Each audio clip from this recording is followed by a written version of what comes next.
viewers, on your screens right now, we're bringing to you visuals of different events taking place simultaneously. As we have been mentioning, it is a very big day when we speak of the Gaza war finally coming to an end, but more importantly, the ceasefire having taken place and holding out for that matter, and now the hostages being freed.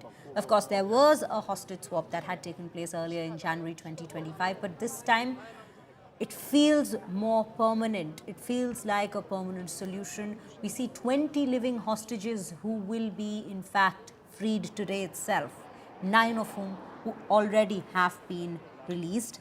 They are critically injured, as my colleague was also mentioned, but yes, all sorts of arrangements have been done to take care of them. But on the other side, 2,000 Palestinian prisoners are to be swapped in return for those hostages. Pranay, I'll come back to you. And you know, we're constantly discussing about these optics.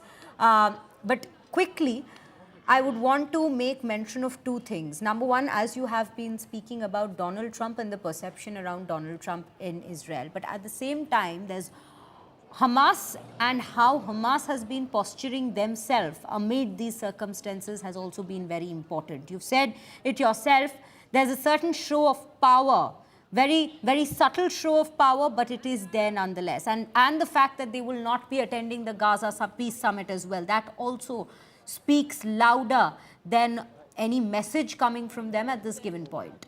Absolutely, Shreya. That's why there are questions regarding the fragility of such peace deal, and that's why I think U.S. President Donald Trump decided to travel to Tel Aviv as well as Sharm el-Sheikh just to put his personal capital, just to show his solidarity, just to show that how invested the United States is and how serious he is to ensure that this peace deal should prevail, this peace deal should succeed. Because if you see the optics of it, and you have seen in the past as well, in January 2025 ceasefire, that how Hamas and Hamas fighter made an event out of it, how the goodie bags were extended to the hostages, how they were asked to write their memoirs, how they were that entire videography and photography of that entire event, which actually many people felt very bad out of it, because those who remain in captivity for long, they were very vulnerable. But still, Hamas wanted to prove a point. Even today, if you see the visuals from the Khan Yunis area of Gaza, this clearly shows that how the Hamas fighters are there. They are there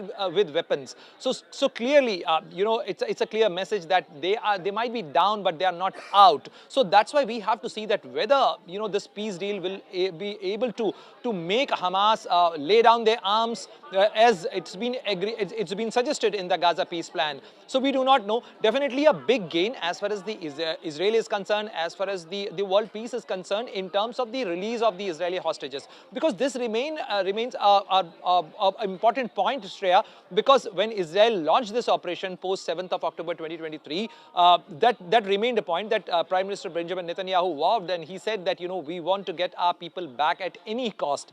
And since the hostages remain under captivity, that's why this operation also lasted for very long. I think it's over 2 years of this operation, and that's why the release of these hostages is definitely a gain, definitely a success, definitely a major achievement, and definitely the world has taken a sigh of relief after the release of these people. And unfortunately, out of 48 remaining hostages, only 20 could survive. They are living hostages, and 28 of them have died. We do not know as far as the mortal remains of the prisoners, those who have died, because that was also one of the demand by Israeli side, that they want the mortal remains of these hostages back. However, in the current state of Gaza Strip, the rubble, it's full of rubble there, so we do not know that how much mortal remains they can be retrieved or they can be handed over to Israel. But definitely, one point that it's a big relief in terms of the hostage release.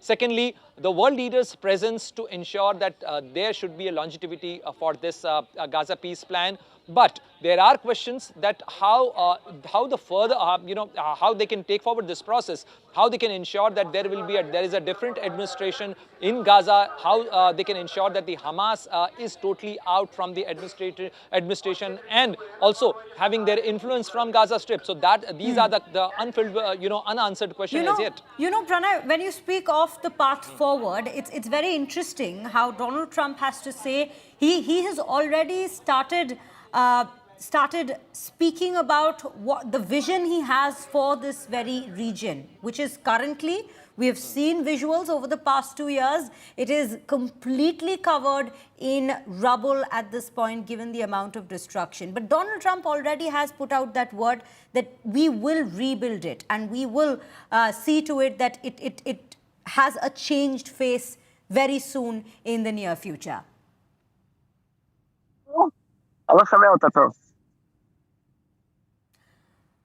We'll get back to Pranay. Right now, we're also being joined by Gilad Kumar, who is currently at the hostage square at Tel Aviv. We are constantly bringing you the overall aspect, each and every aspect, the overall developments that's taking place. Let us tell you, there is a lot happening, both politically as well as on the very implementation side of the very truce deal, of the truce agreement that we are speaking of, the truce that we are speaking of. But yes, viewers, as we speak, we are bringing to you these consistent visuals. The hostages being brought in, escorted by special forces from the Israeli army, as well as Donald Trump having landed in Tel Aviv, and the deep conversation that he seemed to be quite engrossed in with Benjamin Netanyahu. He's already spoken about a future in Gaza. Remember, at a time when people have only been speaking, or rather highlighting, of the amount of mass destruction that this region has seen only in the last 2 years. I'll just quickly cut across to Gilad Kumar, if he can hear me. Mr. Kumar, can you hear me? Yes, I can hear you very well. How are you doing? Yes. So just continuing our conversation with regards to the entire truce deal that we are speaking of, I would want to ask you this. Are people in Israel at this given point, however, concerned about whether Hamas will hold up to their end of the deal permanently? It seems like it's a hostage club. The first stage of the deal, releasing 1,700 hostages from the Hamas side, and 48 hostages altogether from the Israeli side. It seems like that part of the deal is happening, and people are very optimistic. So people are optimistic at this given point, right? You know, my colleagues here were also telling me that the hostages who've already been freed, some of them are critically injured. Could you just bring us some details that maybe you are picking up from there in terms of the condition of the hostages who have been already freed? So a lot of them are in severe condition, not the best condition. Didn't eat properly for 737 days. We gave them ration food, store food. They ate under tunnels, under the ground, no light, don't know when it's day, when it's night. Psychologically, probably not in the best situation, and also physically starving. And so the rehabilitation will take probably, in my assumption, will be a long process. I want to ask you this. It's a historic conflict that we're speaking of when we speak of Israel and Palestine. It's not one that's just been on since the last 2 years. It's been there over decades. Do you think, given... Yes, it has been that long. Let me just understand, with this very deal coming in, there's a peace summit that will take place in Egypt as well today. There are international leaders, there are global leaders who are also joining this very summit. Does that come in as a sense, does that give the people of Israel a sense of assurance that maybe the conflict might come to an end now?